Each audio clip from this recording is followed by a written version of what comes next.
দেখ বৌমা, এদিকে চেয়ে দেখো।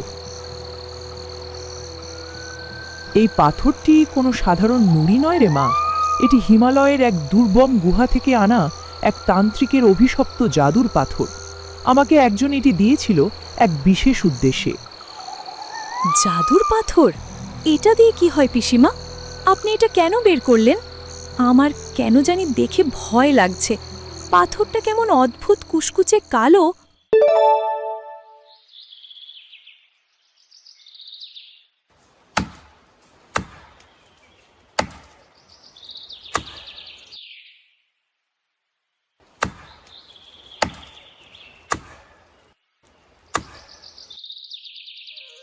সিধু, থাম বন্ধু, একটু জিরিয়ে নে। এই ভর দুপুরে শরীরটাকে এভাবে শেষ করছিস কেন? জিরিয়ে নিলে যে চলবে না রে দেবেন, বেলা পড়ে আসছে। আজ যদি এক আঁটি শুকনো কাঠ বাজারে পৌঁছতে না পারি, তবে রাতে বাড়িতে উনুন জ্বলবে না। অভাবের রাহু দশা আমার পিছু ছাড়ে না রে ভাই। আহা সিধু, তোমার পরিশ্রম দেখলে আমাদেরও খুব খারাপ লাগে। কিন্তু ভাই, একটা কথা বলবো, কিছু মনে করো না। তুমি তো এখানে অমানসিক খাটুনি খাটছ, কিন্তু তোমার ভাগ্যের চাকা তো ঘুরছে না। গ্রামের লোকে তো আড়ালে অন্য কথা বলা বলি করে। হ্যাঁ, মিথ্যে নয় সিধুদা। আমরা পথে আস্তে আস্তে দেখলাম, তুমি যখন এখানে হাড় ভাঙা খাটুনি খাটছ, তোমার স্ত্রী মিথিলা তখন দিব্যি পাউডার মেখে পাড়ার লোকেদের সাথে গল্প জুড়েছে। খেয়ে দিয়ে সে এখন অঘরে ঘুমাচ্ছে। তোমার এই কষ্টার্জিত টাকা তো সে বিলাসিতায় আর আলস্যে উড়িয়ে দিচ্ছে। কি আর করব ভাই, আমি আমার সাধ্যমতো চেষ্টা করে যাচ্ছি। এইভাবেই একদিন তার সুমতি হবে, অভাবের মর্ম সে বুঝবে। কিন্তু দিন দিন দুশ্চিন্তা আমাকে কুড়ে কুড়ে খাচ্ছে। শরীরের ক্লান্তি তো ঘুমালে মেটে, কিন্তু মনের ক্লান্তি মেটানোর যে কোনো পথ নেই। মন শক্ত কর সিধু, তুই এভাবে ভেঙে পড়লে সংসারটা যে ছাড়খাড় হয়ে যাবে। চল, আজকের মতো কাজ শেষ কর, আমাদের সাথেই গ্রামে ফিরে চল। এভাবে একা জঙ্গলে পড়ে থাকিস না। না রে ভাই, তোরা যা, আমি আর কয়েকটা কাঠ কেটেই আসছি। আঠি না বাঁধলে কাল ভোরে হাটে যেতে পারবো না যে। কি আর করা। ঠিক আছে, তুই থাক, আমরা গেলাম। সাবধানে থাকিস।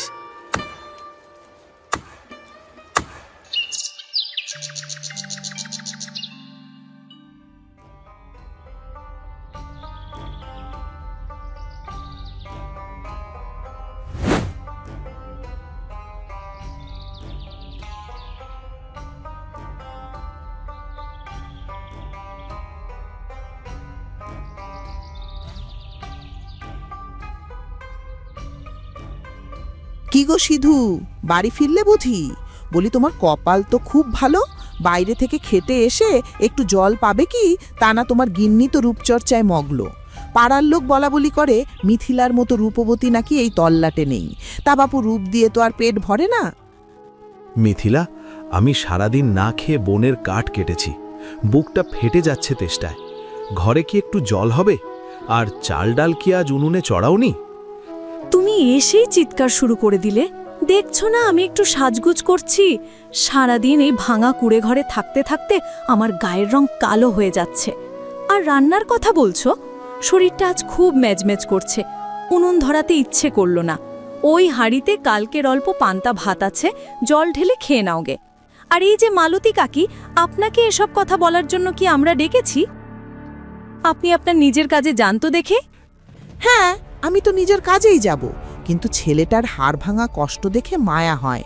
শোনো সিধু, এমন বউ কখনোই সংসারী হয় না।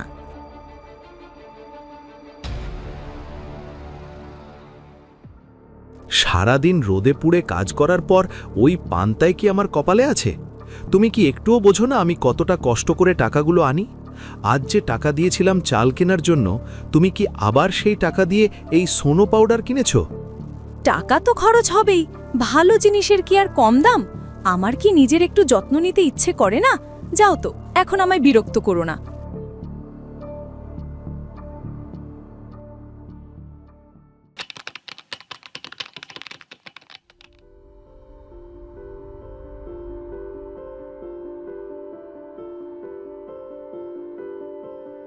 এই নাও আজকের উপার্জিত অর্থ।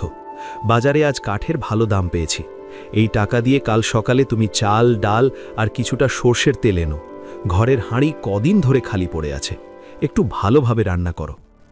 মাত্র এই কটি টাকা? এতে তো বর্ধমান বাজারে কিছুই হবে না। আমি ভাবলাম আজ বুঝি মেলা টাকা নিয়ে আসবে। তুমি কি জানো, পাশের পাড়ার জমিদারের ছোট বউ শহর থেকে এক নতুন সুগন্ধি পাউডার আনিয়েছে? তার গন্ধে নাকি সারা পাড়া ম করে। আমার কি তেমন কিছু মাখতে ইচ্ছে করে না? তুমি এসব কি বলছো মিথিলা? ঘরে খাবার নেই, আমাদের পরনের কাপড় জীর্ণভাবে ছিঁড়ে যাচ্ছে, আর তুমি সুগন্ধি পাউডারের কথা ভাবছো? এই টাকাগুলো আমি রোদে পুড়ে হাড় ভাঙা খাটুনি খেটে রোজগার করেছি। এটা বিলাসিতার জন্য নয়, বেঁচে থাকার জন্য। আরে সিধু ভাই, বাড়ি ফিরলে বুঝি? ওগো মা মিথিলা, তুমি যে সেই দিন বিশেষ বিলাতি সোনো আর গোলাপ জলের কথা বলেছিলে, তা আজই শহর থেকে আনিয়েছি। তা নেবে নাকি?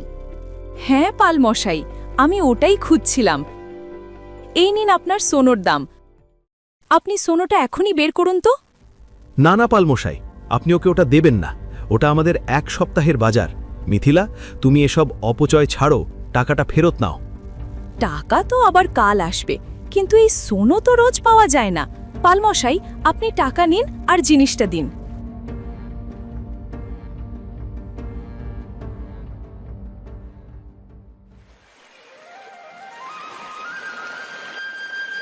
কিরে সিধু, তোর মুখটা আজকে কেমন শুকনা লাগছে?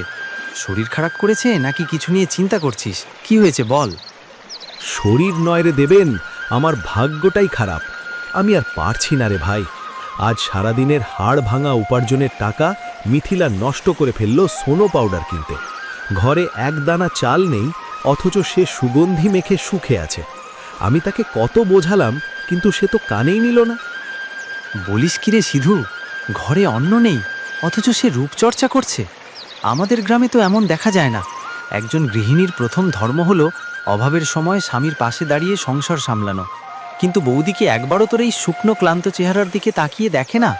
তোর হাড় ভাঙা পরিশ্রম দেখে আমরা গ্রামের মানুষরা তাই হাহাকার করি, আর সে তোর ঘরের বউ হয়ে এ তাই কেমন আচরণ? হ্যাঁ রে দেবেন, বিয়ে করেছি সুন্দর চেহারা দেখে। ভেবেছিলাম হয়তোবা তার মনটাও সুন্দর হবে, কিন্তু তা তো আর হলো না রে। সে শুধু তার চেহারার সৌন্দর্য নিয়েই ব্যস্ত। সংসার বা আমার কথা ভাবার তার কোনো সময় নেই। না রে ভাই, এভাবে তো চলতে পারে না। আমাদেরও তো ঘরে বউ আছে, এই গ্রামেরও আরও বউ আছে। তারা তো কেউ মিথিলা বৌদির মতন এমন সারাদিন রূপচর্চা করে না। ভাই, তুই আমাকে একটা বুদ্ধি দে। আমি কি করলে এই পরিস্থিতি থেকে বাঁচতে পারবো? আমি যে আর পারছি না রে। ভাই, আমি তোর বন্ধু।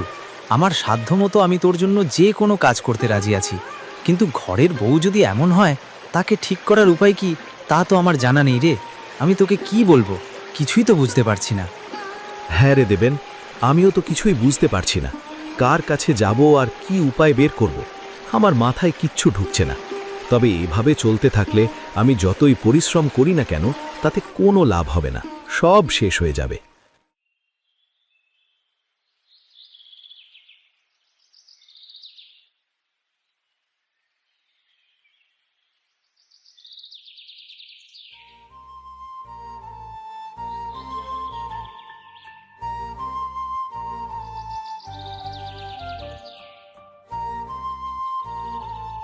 আরে পিসিমা, তুমি কোনো খবর না দিয়ে আমাকে বলতে আমি তোমাকে নিয়ে আসতাম।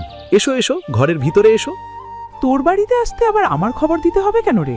তোকে দেখতে ইচ্ছে হলো তাই চলে এলাম।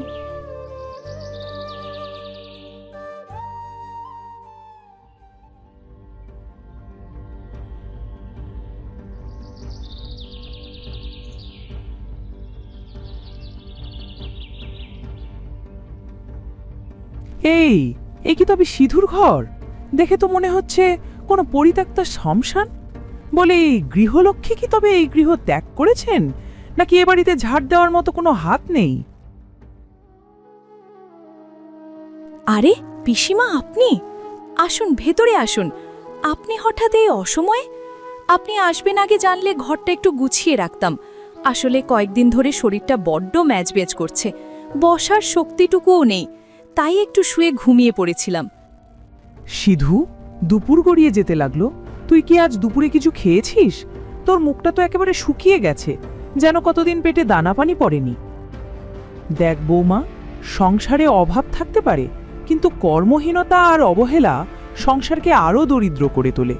আমি দেখতে পাচ্ছি সিধু যখন বাইরের উপার্জন করতে লড়াই করছে, এই সংসারটাকে বাঁচানোর চেষ্টা করছে, তখন ঘরের ভেতর অলসতার ঘুনপোকা সব কিছু কুড়ে কুড়ে খাচ্ছে।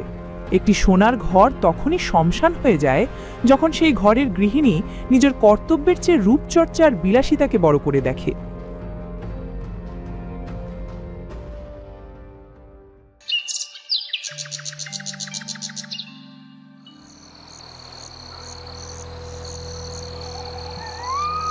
দেখ বৌমা, এদিকে চেয়ে দেখো। এই পাথরটি কোনো সাধারণ নুড়ি নয় রে মা, এটি হিমালয়ের এক দুর্গম গুহা থেকে আনা এক তান্ত্রিকের অভিশপ্ত জাদুর পাথর। আমাকে একজন এটি দিয়েছিল এক বিশেষ উদ্দেশ্যে। জাদুর পাথর? এটা দিয়ে কি হয় পিসিমা? আপনি এটা কেন বের করলেন? আমার কেন জানি দেখে ভয় লাগছে। পাথরটা কেমন অদ্ভুত কুচকুচে কালো। শোনো মা, এই পাথরের একটি ভয়ানক গুণ আছে। যে গৃহে এই পাথর থাকে সেই গৃহের মানুষ যদি দিনরাত কেবল অলসতা করে কাটায়, সংসারের কাজ ফেলে রেখে কেবল নিজের বিলাসিতায় মগ্ন থাকে, তবে এই পাথর তার উপর রুষ্ট হয়।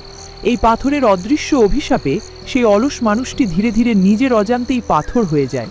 প্রথমে তার হাত পা অবশ হবে, তারপর বলার স্বর স্তব্ধ হবে, এবং শেষে একদিন সে একটি প্রাণহীন মূর্তিতে পরিণত হবে। বলেন কি পিসিমা, জ্যান্ত মানুষ পাথর হয়ে যাবে? এর থেকে বাঁচার কি কোনো উপায় নেই?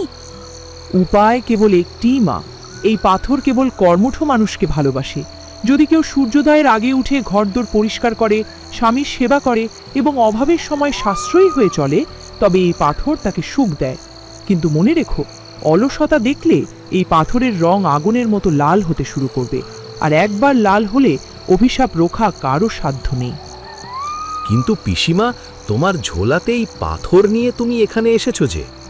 এই পাথর সব সময় আমার ঝোলাতেই থাকে, কখন কোথায় কোন কাজে লাগে বলা তো যায় না।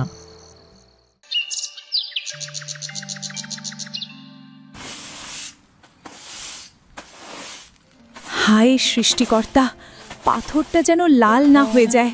আমি আর অলসতা করব না, সব কাজ তাড়াতাড়ি শেষ করতে হবে। সিধুর জন্য খাবার রান্না করতে হবে।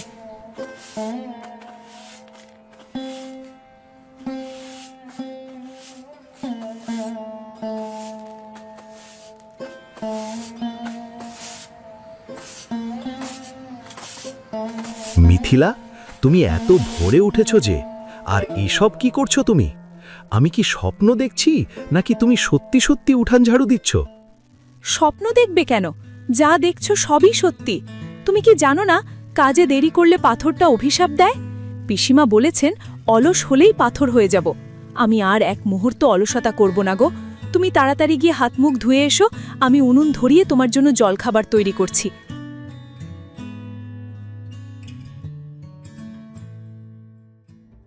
কি গো সিধু, আজ সূর্য কোন দিক দিয়ে উঠেছে?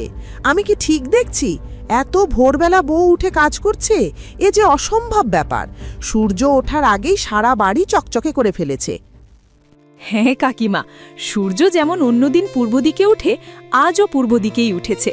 মেয়ে মানুষ কাজ না করলে কি আর হয়? আমার ঘরে তো এমনিতে কাজ করার লোক নেই। আপনাদের ছেলে না খেয়ে রোজ রোজ কাজে যায়, তাই আমার মনে হলো যে আজকে সকাল সকাল উঠে তার জন্য জলখাবার তৈরি করি। তাই আর কি, তেমন বিশেষ কিছু না। তা বেশ বেশ সিধু, বাবার কপালটা বুঝি খুলল। এটাই তো তোমাকে এতদিন বুঝিয়েছি। মেয়ে মানুষ হয়ে যদি সংসারেরও তোর দরদ না থাকে, কাজকর্মে যদি মন না থাকে, তাহলে কি আর সংসার চলে?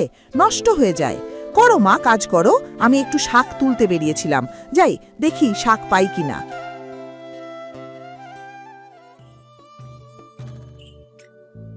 সত্যি মিথিলা, তুমি আজকে আমাকে সহ সবাইকে অবাক করে দিয়েছ। আমি তোমার এই পরিবর্তন দেখে খুব খুশি। যাক, আমার অত প্রশংসা করতে হবে না। তুমি যাও, হাত মুখ ধুয়ে তৈরি হয়ে নাও, আমি তোমার খাবারের ব্যবস্থা করি।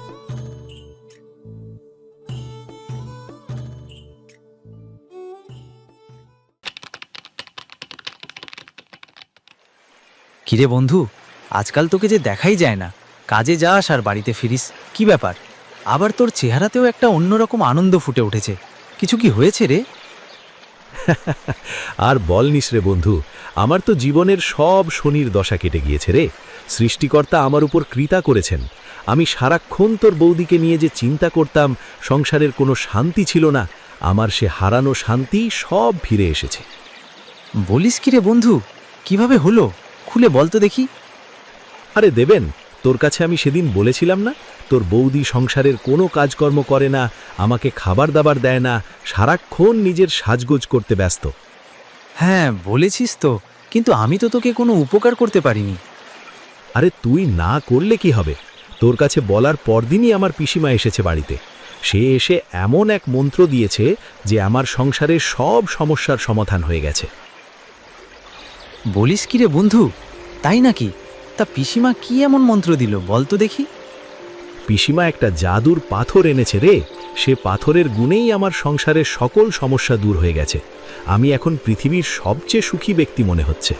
সত্যি দেবেন, পুরুষ মানুষ বাইরের কাজ করে যদি ঘরে শান্তি পায়, তাহলে পৃথিবীটা স্বর্গ মনে হয়।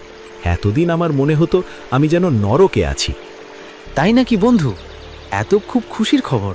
তোকে নিয়ে আমারও খুব চিন্তা হতো রে। তুই সারাদিন কাঠ কেটে কষ্ট করে বাড়ি ফিরতি, কিন্তু তোর খাবারও জুটত না। বৌদি সারাক্ষণ নিজেকে নিয়ে ব্যস্ত থাকতো। এখন সে তোর যত্ন করছে, তুই ভালো আছিস, এটা শুনে আমার অনেক ভালো লাগছে রে বন্ধু। দেবেন, সময় করে বাড়িতে আয় এক সময়, দেখবি আমি আর ঘর চিনতে পারবি না। আগে যেমন চারিদিকে অগোছালো আর ময়লা জমে থাকতো, এখন দেখবি সব অন্য রকম হয়ে গেছে, চকচকে পরিষ্কার আর গোছালো সবকিছু। হ্যাঁ রে বন্ধু, নিশ্চয়ই যাব। গিয়ে বৌদির হাতের রান্নাও খেয়ে আসব। বৌদি এতদিন পর তাহলে সংসার চিনল।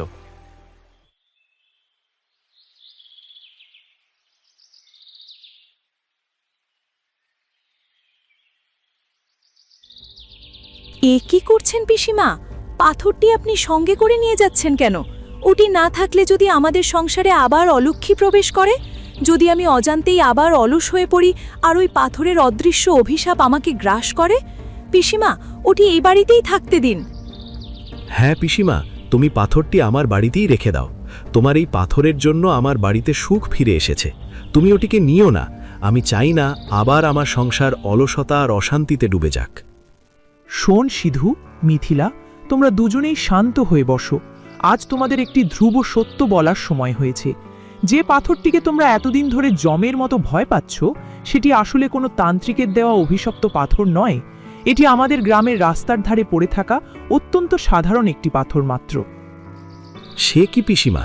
তবে যে আপনি বলেছিলেন এটি অলস মানুষকে পাথরে পরিণত করে, আপনার সেই অসম্ভব পরিবর্তন আমাদের জীবনে এলো কিভাবে? হ্যাঁ পিসিমা, আপনার এই পাথরের ভয়েই তো আমি পুরোপুরি পরিবর্তন হয়ে গিয়েছি। এখন ভোরবেলা উঠে সমস্ত কাজ করি, একটা মুহূর্ত বসে থাকি না। তার মানে কি পাথরে কোনো জাদুই নেই? শোনো বাছা, মানুষের মন বড় বিচিত্র। তোমার মনে অলসতার যে গভীর অশোক বাসা বেঁধেছিল, তা কেবল বকুনি বা উপদেশে সারার মতো ছিল না। তার প্রয়োজন ছিল একটি বড় ধাক্কা বা মানসিক ভয়ের। আমি শুধু সেই ভয়টিকে অস্ত্র হিসেবে কাজে লাগিয়েছি। এই পাথরে কোনো জাদু ছিল না রে বাবা। আসল জাদু ছিল তোমার নিজের প্রচেষ্টায়। তুমি যখন পাথরের ভয় কাজ শুরু করলে, ধীরে ধীরে সেই পরিশ্রমই তোমার অভ্যেসে পরিণত হয়েছে। এখন তুমি আর অলস নও। এই পরিবর্তন কোনো পাথরের অভিশাপে নয়, বরং তোমার নিজের লুকানো সদিচ্ছায় হয়েছে। বল কি পিসিমা, তোমার এই বুদ্ধিতে একটা সাধারণ পাথরে আমার সংসার কত সুন্দর হয়ে গেছে। হ্যাঁ রে বাবা, এখন আমি নিশ্চিন্তে যেতে পারি, কারণ আমি জানি এই পাথরের শাসন তোদের আর কোনোদিন লাগবে না। মিথিলা এখন তার নিজের ভালো মন্দের বিচার নিজেই করতে পারে। মনে রেখো মা, কর্মই হলো আসল ধর্ম, আর সুখী হওয়ার চাবিকাঠি অন্য কারো হাতে নয়, নিজের মনের ভেতরেই থাকে। তোমাদের সংসারে এখন কত সুখ শান্তি এসেছে, এটা ধরে রেখো। হ্যাঁ পিসিমা, আমি আমার সব ভুল বুঝতে পেরেছি। আপনার এই শিক্ষা আমার সব সময় মনে থাকবে। পিসিমা, তুমি যে আমার কি উপকার করেছ তা আমি তোমাকে বলে বোঝাতে পারবো না। আমার তো এমন মনে হতো জানো, জীবনে কোনো শান্তি নেই, সুখের আশা ছেড়ে দিয়েছিলাম। তুমি এসে এই পাথরের জাদুর কথা বলে সব কিছু বদলে দিলে। আমি তোমার কাছে চিরকৃতজ্ঞ। কৃতজ্ঞ হবে কেন রে বাছা? তুই তো আমার ছেলে। তোর অবস্থা আমি এই বাড়িতে এসেই বুঝতে পেরেছিলাম, তাই তো এই বুদ্ধিটা করেছি। হ্যাঁ পিসিমা, আপনি সত্যিই খুব বুদ্ধিমতী। আপনার পাথরে জাদু না থাকলে কি হবে? আপনি ঠিকই জাদু জানেন। আপনার বুদ্ধিতে আমার পরিবর্তন হয়েছে, এই সংসারে সুখ ফিরেছে। ঠিক আছে মা, তোমরা ভালো থাকো, এভাবেই সুখে শান্তিতে সংসার করো। আমি তবে আসি।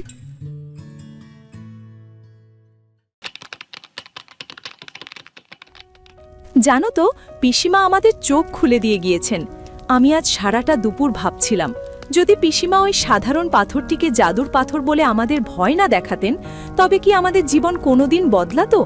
আমি হয়তো আজও আয়নার সামনে বসেই দিন কাটিয়ে দিতাম, আর আমাদের জীবনটা হয়তো শেষ হয়ে যেত একরাশ অভাব আর অশান্তিতে। হ্যাঁ মিথিলা, তুমি একদম ঠিক কথা বলেছ। পিসিমা অনেক জ্ঞানী মানুষ। তিনি এসে বুঝিয়ে দিয়ে গেছেন আসল শক্তি আর ক্ষমতা নিজের ভেতরেই লুকিয়ে থাকে। ভয় হয়তো তোমাকে কাজ করতে বাধ্য করেছে, কিন্তু গত 1 মাসে তুমি যে সংসারে পরিবর্তন করেছ তা কোনো পাথরের নয়, বরং তোমার নিজের কর্মেরই ফল। এখন কি তোমার মনে হয় ওই পাথরের আর কোনো প্রয়োজন আছে? একদমই না। আমি আজ বড় সত্যটা বুঝতে পারছি। সুখ কোনো জাদুর পাথরে থাকে না, সুখ থাকে মানুষের হাতের কাজে। সারাদিন পরিশ্রম করার পর যখন রাতে নিশ্চিন্তে ঘুমোতে যাই, তখন যে স্বর্গীয় শান্তি পাই, তা পৃথিবীর কোনো দামি প্রসাধন আমাকে দিতে পারত না। আমি এখন বুঝতে পারছি, কর্মহীন জীবন আসলে একটা বয়ে বেড়ানো বোঝার মতো, যা মানুষকে তিলে তিলে ধ্বংস করে। আজ গ্রাম জুড়ে শুধু তোদেরই প্রশংসা। পিসিমার সেই চতুর কৌশলের কথা শুনে প্রথমে অবাক হয়েছিলাম, কিন্তু এখন দেখছি কৌশলটা কত বড় আশীর্বাদ হয়ে দাঁড়িয়েছে।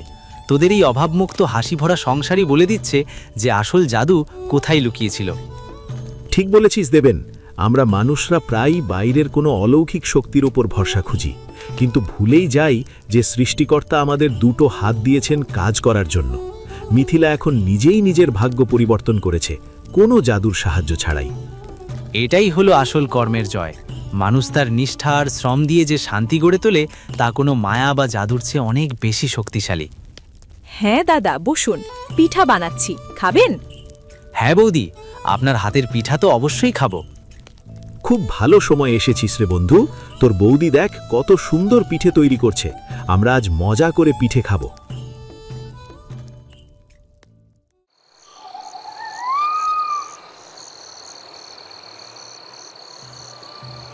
সত্যি রে দেবেন, পিসিমা আমাদের বুঝিয়ে গেল কোনো পাথরে বা কিছুতে জাদু থাকে না। মানুষের সৎ কর্ম আর অবিরাম পরিশ্রমই হলো জীবনের শ্রেষ্ঠ অলংকার। হ্যাঁ রে বন্ধু, ঠিক কথা বলেছিস। সমস্ত জাদু থাকে মানুষের মনে। মানুষ চাইলে সবকিছু সম্ভব। জাদু তো কেবল অলৌকিকতা মাত্র। এমন গল্প দেখতে আমাদের চ্যানেলটা সাবস্ক্রাইব করতে ভুলবেন না। সবাই একটা লাইক দিয়ে যাবেন কিন্তু।